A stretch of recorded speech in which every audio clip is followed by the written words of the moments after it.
ఓం నమః శివాయ. ఓం నమో నారాయణాయ. ఓం శ్రీ నరదృష్టి నివారణ కాల భైరవాయ నమో నమః. ఓం త్రయంబకం యజామహే సుగంధిం పుష్టివర్ధనం ఉర్వారుకమివ బంధనాన్ మృత్యోర్ముక్షి యమామృతాత్ యో రుద్రో యో అగ్నవ్యో అప్సు యవోషధీషు తస్మై రుద్రాయ నమోస్తు. హరి ఓం. మా ఛానల్కి స్వాగతం. చూస్తున్న వీక్షకులకు ప్రేక్షకులకు ప్రియ కాళభైరవ భగవద్బంధులకి స్వాగతం పలుకుతూ అందరినీ మహాదేవుడు చల్లగా ఆయురారోగ్యాన్ని ప్రసాదించాలని కోరుకుంటూ అందరికీ మహాశివరాత్రి పండుగ శుభాకాంక్షలు. అలాగా ఆదివారం అమావాస్య సందర్భంగా మహాదేవుణ్ణి కాళభైరవుని ఎలా పూజించాలో సవివరంగా సంపూర్ణంగా ఈ వీడియోలో తెలుసుకుందాం. 1/3/2024 నుండి 31/3/2024 వరకు పుట్టినటువంటి వారందరికీ కూడా ముందస్తుగా జన్మదిన శుభాకాంక్షలు. గతంలో వివాహం చేసుకున్న వారికి వివాహ వార్షికోత్సవ శుభాకాంక్షలు. ద్వాదశ రాశుల్లో గ్రహ గమనాన్ని ఒకసారి వీక్షింపచేద్దాం. మేషరాశిలో గురు సంచార స్థితి, కన్యరాశిలో కేతు సంచార స్థితి, మకర రాశిలో కుజుడు మరియు శుక్ర సంచార స్థితి, కుంభరాశిలో రవి బుధ శని సంచార స్థితి, మీనరాశిలో రాహు సంచార స్థితితో ద్వాదశ రాశుల్లో గ్రహ గమనాలు ఈ విధంగా ఉన్నాయి. 30 సంవత్సరాల తర్వాత రవి భగవానుడు శని భగవానుడి యొక్క స్వక్షేత్రంలో సంచారం చేయడము ఇది రెండవసారి అని చెప్పి గమనించాలి. అలాగనే 18 సంవత్సరాల తర్వాత మీనరాశిలో రాహుతో కలిపి రవి సంచార స్థితి కలవడము ఒక యోగదాయకం అని చెప్పి కూడా గమనించగలగాలి. 9వ తారీఖున శుక్ర భగవానుడు కుంభరాశిలోకి సంచార స్థితి, 8వ తారీఖున బుధ భగవానుడు మీనరాశిలోకి సంచార స్థితి, 15వ తారీఖున రవి భగవానుడు మీనరాశిలోకి సంచార స్థితి, 16వ తారీఖున కుజుడు కుంభరాశిలోకి సంచార స్థితితో ద్వాదశ రాశుల్లో గ్రహ గమనాలు ఈ విధంగా ఉన్నాయి. ధనుసు రాశి వారు మహాశివరాత్రి సందర్భంగా ఆదివారం అమావాస్య శుభముహూర్త సందర్భంగా ఎలాంటి విధి విధానాలు పాటించాలో ఈ వీడియోలో సవివరంగా సంపూర్ణంగా తెలుసుకుందాం. ధనుసు రాశిలో ఏ నక్షత్రాలు వస్తాయనగా మూలా నక్షత్రంలోని 4 పాదాలు, పూర్వాషాఢ నక్షత్రంలోని 4 పాదాలు, ఉత్తరాషాఢ నక్షత్రంలోని 1 పాదం కలిపితే ధనుసు రాశి. చాలామందికి పుట్టినటువంటి కాల సమయంలో డేటా బర్త్లు లేనటువంటి ఏకైక కారణం చేత పేరు యొక్క మొదటి అక్షరాన్ని అనుసరిస్తూ రాశిని తెలుసుకునే ప్రయత్నం చేయాలి. ఏ అక్షరానగా ఏ, యో, బా, బి, బు, ధ, బా, డా, బే అక్షరాల వారందరూ కూడా ధనుసు రాశి జాతకులే. ధనుసు రాశి యొక్క అధిపతి దేవగురు బృహస్పతి. వీరికి మకర రాశిలో ధనవాకు కుటుంబ స్థానంలో బుధుడు మరియు శుక్ర సంచార స్థితి, ఒకవైపు కుజదోషము, తృతీయంలో రవి బుధ శని సంచార స్థితి, 18 సంవత్సరాల తర్వాత కళయిక, అలాగనే అర్ధాష్టమ రాహు, పంచమ స్థానంలో గురువు, రాజ్యస్థానంలో కేతు సంచారం చేయనప్పుడు మానసికమైన వేదన, ఆందోళన, ఆరోగ్య పరిస్థితి, నరాల బలహీనత, ఎముకలు, మోకాళ్ళు, మోచేతుల్లో నరాల బలహీనత, తిండిపైన శ్రద్ధ లేకపోవడం, ఆరోగ్యాన్ని ఎక్కువగా కేర్గా తీసుకోవాలని ఎంత ఉండినను వాతావరణం అనుకూలించకపోవడం, సమయానికి ఆఫీస్ వర్క్ అనే ఒత్తిడి కారణం వలన మానసికమైన వ్యధకు గురి అవ్వడం వలన దీర్ఘకాలికమైన వ్యాధులైనటువంటి పెరాలసిస్ కానీ, షుగర్ కానీ, థైరాయిడ్ కానీ, అంతర్గతమైన రక్తహీనతతో కూడుకున్నటువంటి అంటే కాల్షియం డెఫిషియన్సీ వచ్చేటువంటి వ్యాధులు వచ్చేటువంటి అవకాశాలు చాలా అధికంగా ఉన్నాయి. ఇలాంటి కాల సందర్భంలో మహాదేవుడికి శనగపప్పుతో కూడుకున్నటువంటి పసుపు రంగుతో కూడుకున్నటువంటి పసుపుతో మహాదేవుడికి అభిషేకం చేయడం వలన శత్రుదోష నివారణ, కులదేవతల యొక్క ఆశీస్సులు, ఇంటి దేవతల ఆశీస్సులు కలుగుతాయి.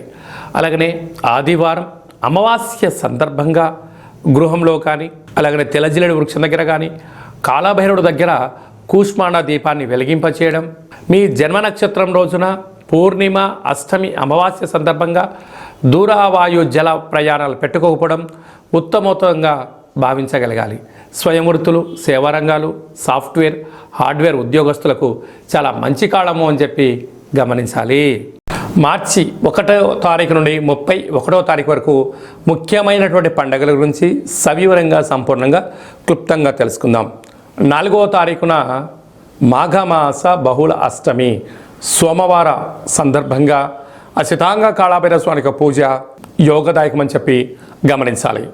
అలాగనే 8వ తారీఖున మహాశివరాత్రి పండుగ శుక్రవారం ధనిష్టా నక్షత్రం శతభిష నక్షత్రం సందర్భంగా మనమందరూ కూడా మహాదేవునికి యథాశక్తిగా పంచామృతములతో మనకు ఏ యొక్క ఫలములైతే సౌలభ్యమవుతాయో మారేడు దళాలతో స్వామివారికి అభిషేకం చేస్తున్నట్లయితే సకల శుభాలు కలుగుతాయి. మన యొక్క దేవాలయంలో 12 సహస్ర శివలింగేశ్వర స్వామివారికి 1,00,000 రుద్రాక్షల భగవంతుడికి నిత్యము రుద్రాభిషేకం చేయడం జరుగుతుంది. అలాగనే శతరుద్ర హోమం చేయడం కూడా జరుగుతుంది. కనుక భక్తులందరూ కూడా మీ యొక్క గోత్రనామాలని ఈ కింది నెంబర్కి వాట్సాప్ పంపించగలిగినట్లయితే మీ గోత్రనామాలతో అభిషేకం చేయించి విభూతిని రుద్రాక్షను ప్రసాదంగా పంపించడం కూడా జరుగుతుంది. మీకు అభిషేక కార్యక్రమాన్ని వాట్సాప్ ద్వారా లైవ్ కూడా చూపించడం జరుగుతుంది. కనుక భక్తులందరూ కూడా మీ గోత్రనామాల్ని ఈ యొక్క కింది నెంబర్కి వాట్సాప్ పంపించగలరు. అలాగనే 10వ తారీఖు ఆదివారం అమావాస్య అంటే చాలా అరుదుగా వచ్చేటువంటి అమావాస్య కనుక ఆ రోజు అందరము మనం ఇంటికి దిష్టి తీసి గుమ్మడికాయ పలగొట్టడం, మన వాహనాలకి ఒక కొబ్బరికాయ నిమ్మకాయతో దిష్టి తీయించుకోవడం, సంపూర్ణమైనటువంటి యంత్ర సాధన మంత్ర సాధన తంత్ర సాధన చేసేటువంటి వారికి చాలా ఇది మంచి కాలము అని చెప్పి గమనించాలి. మన యొక్క దేవాలయంలో కాళభైరవ స్వామి యొక్క పూజా కార్యక్రమం జరుగుతుంటుంది. కనుక మీ గోత్రామాలు పంపించినట్లయితే కాళభైరవ హోమ కార్యక్రమాన్ని చేయించి స్వామి యొక్క ప్రసాదాన్ని మీకు పంపించడం కూడా జరుగుతుందని చెప్పి గమనించాలి. అలాగనే మనకు 17వ తారీఖున పాల్గొన మాస కృష్ణపక్ష అష్టమి 17వ తారీఖున 3వ నెల 2024 పాల్గొన మాస అష్టమి సందర్భంగా ఆదివారం మృగశిర నక్షత్ర సందర్భంగా కాళభైరవ హోమము యోగదాయకమని చెప్పి గమనించాలి. 24వ తారీఖున పాల్గొన మాస శుక్లపక్ష పూర్ణిమ కనుక మనమందరము కూడా ఆ హోమ కార్యక్రమంలో పాల్గొందాం. సంపూర్ణ హోళికా పూర్ణిమ అంటారు. ఈ హోళికా పూర్ణిమ సందర్భంగా మనమందరము ఇంటిలో ఉండబడిన పాత వస్తువులను తీసుకుని వచ్చి బయట వేసేసి మనల్ని కామదహనం చేసి మనము రంగుల కేళి అంట మనమందరూ కూడా ఆహ్లాదకరమైనటువంటి మంచి రంగులను చల్లుకుందాం. హానికరమైనటువంటి రసాయనంతో కూడుకున్న రంగులను ఎవరు చల్లుకోవద్దు. చర్మ సౌందర్యమైనటువంటి ఇబ్బందులు కలగకుండా కంటికి కానీ మీ యొక్క దేహానికి ఇబ్బంది లేనటువంటి రంగులనే చల్లుకుందాం. హోలీ పండుగ చేసుకుందాం. అందరికీ హోలీ పండుగ శుభాకాంక్షలు. కనుక మనమందరము కూడా మహాదేవుడి యొక్క పూజ చేసుకొని స్వామికి ఆశీస్సులు పొందుతాం.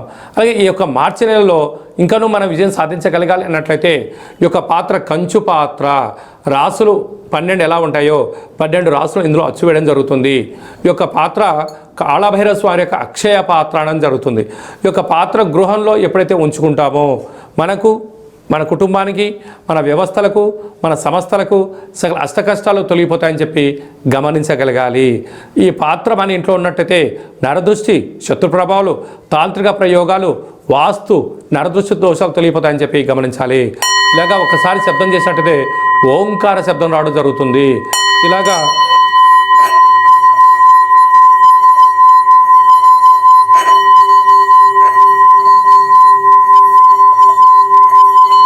ఈ యొక్క శబ్ద తరంగాల ద్వారా మానవుని శరీరంలో ఉండబడిన చక్రాలు వికసింపచేయడం, ఇంట్లో ఉండబడినటువంటి జ్యేష్ఠాదేవి బయటికి వెళ్ళడం, బయట సంచరిస్తున్నటువంటి మహాలక్ష్మీదేవి అమ్మవారు మన గృహానికి రావడం జరుగుతుంది. కనుక ఈ యొక్క పాత్రతో పాటు పిరమిడు స్వామి యొక్క డాలరు కంకణము ఒక కాళభైరవ హోమ కార్యక్రమాన్ని ప్రత్యక్ష ప్రసారంగా చూపించి మీకు ప్రసాదంగా పంపించడం జరుగుతుంది. కనుక అక్షయ పాత్రను సొంతం చేసుకుందాం. అష్ట కష్టాలకు దూరంగా ఉందాం.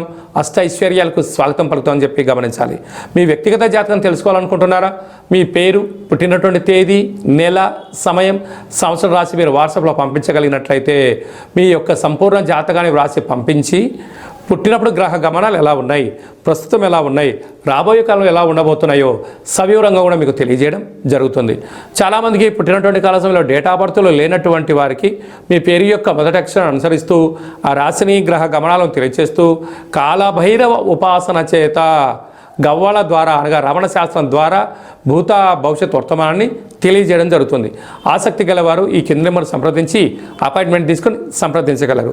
మీ అమ్మాయికి కానీ అబ్బాయికి కానీ ఎంత ప్రయత్నం చేసినా వివాహం అవ్వడం లేదా, వచ్చేటువంటి సంబంధం ఎలాంటి సంబంధమో తెలుసుకోవాలనుకుంటున్నట్లయితే మీ యొక్క అబ్బాయి యొక్క జాతకంలో కానీ అమ్మాయి యొక్క జాతకంలో ఏంటి దోషాలు ఉన్నాయి, ఏంటి యోగాలు ఉన్నాయి, వచ్చేటువంటి వధువరులలో సంపూర్ణమైన వారి యొక్క గ్రహాల యొక్క పరిస్థితి, గణాలు గుణాలు సమ్మేళనాన్ని తెలియజేయడం జరుగుతుంది. గతంలో వివాహమైనటువంటి దంపతులు తరచూ గొడవపడడం, విడిపోవడం, పోలీస్ స్టేషన్లు గొడవల్లో ఇబ్బంది పడుతున్నట్టయితే ఈ కింద నెంబర్ మీరు సంప్రదించినట్లయితే మీ యొక్క పేరులో కొన్ని స్వల్పమైన మార్పులు చేయించి కాళభైరస్వామికి ఆశీస్సుల చేత చిన్న చిన్న మార్పుల ద్వారా శ్రీ పార్వతీ పరమేశ్వరుల కలయిక ఎలా ఉంటుందో మీరు అన్యూన్యంగా దాంపత్య జీవితానికి ఉండేటువంటి సలహాలు సూచనలు ఇవ్వడం జరుగుతుంది అని చెప్పి గమనించాలి. మీకు అబ్బాయి కానీ అమ్మాయి కానీ చిన్నపిల్లలు పుట్టినప్పుడు వాళ్ళ పేర్లు ఎలా పెట్టాలి, ఆధ్యాత్మికంగా ఎలా ఉండాలో సవివరంగా సంపూర్ణంగా కూడా తెలియజేయడం జరుగుతుంది. అలాగే మీ పుట్టినరోజు కానీ మీ మ్యారేజ్ డే కానీ మాకు ఈ నెంబర్కి పంపించినట్లయితే మన యొక్క దేవాలయంలో రుద్రాభిషేకం, కాళభైరవ హోమాన్ని చేయించి ప్రసాదం కూడా మీకు పంపించడం జరుగుతుంది. చాలామందికి వాస్తు జ్యోతిష్యం నేర్చుకోవాలి, తెలుసుకోవాలనుకుంటున్న వారందరికీ కూడా మన యొక్క దేవాలయంలో కాళభైరవ ఉపాసన, జ్యోతిష్యము, వాస్తు నేర్పించడం జరుగుతుందని చెప్పి గమనించాలి. అందరిపైన భగవంతుడి యొక్క ఆశీస్సులు ఉండాలని, మహాదేవుడి యొక్క ఆశీస్సులు, ఆదివారం అమావాస్య ఆశీస్సులు ఉండాలని కోరుకుంటూ ఆశీర్వచనం. ఓం కాళకాలాయ విద్మహే కాళాతీతాయ ధీమహి తన్నో శ్రీ స్వర్ణాకర్షణ కాళభైరవ ప్రచోదయాతు. శతమానం భవతి శతాయు పురుష సతేంద్రియ ఆయుష్యేవేంద్రియే ప్రతిష్టతి. ధనం ధాన్యం బహుపుత్రలాభం శత సంవత్సరం దీర్ఘమాయు. సర్వే జనా సుఖినో భవంతు, లోకా సమస్తా సుఖినో భవంతు. సర్వం శ్రీ కాళభైరవ దేవతార్పణమస్తు. ఈ వీడియో మీకు నచ్చినట్టయితే లైక్ చేయండి, షేర్ చేయండి, మా ఛానల్ని సబ్స్క్రైబ్ చేసుకోండి. మేము చేస్తున్న వీడియోలు ఆధ్యాత్మికంగా మీకు ముందస్తుగా నోటిఫికేషన్ రావాలి అన్నట్టే ఆల్ అన్న బటన్ కూడా తెలియచేయండి. మీరు ఎవరి క్షేమాన్ని కోరుకుంటున్నారో, మీ క్షేమాన్ని ఎవరైతే కోరుకుంటున్నారో ఈ ఆధ్యాత్మికమైనటువంటి సందేశాన్ని వారు కూడా ఫార్వర్డ్ చేసి హిందూ ధర్మాన్ని కాపాడండి.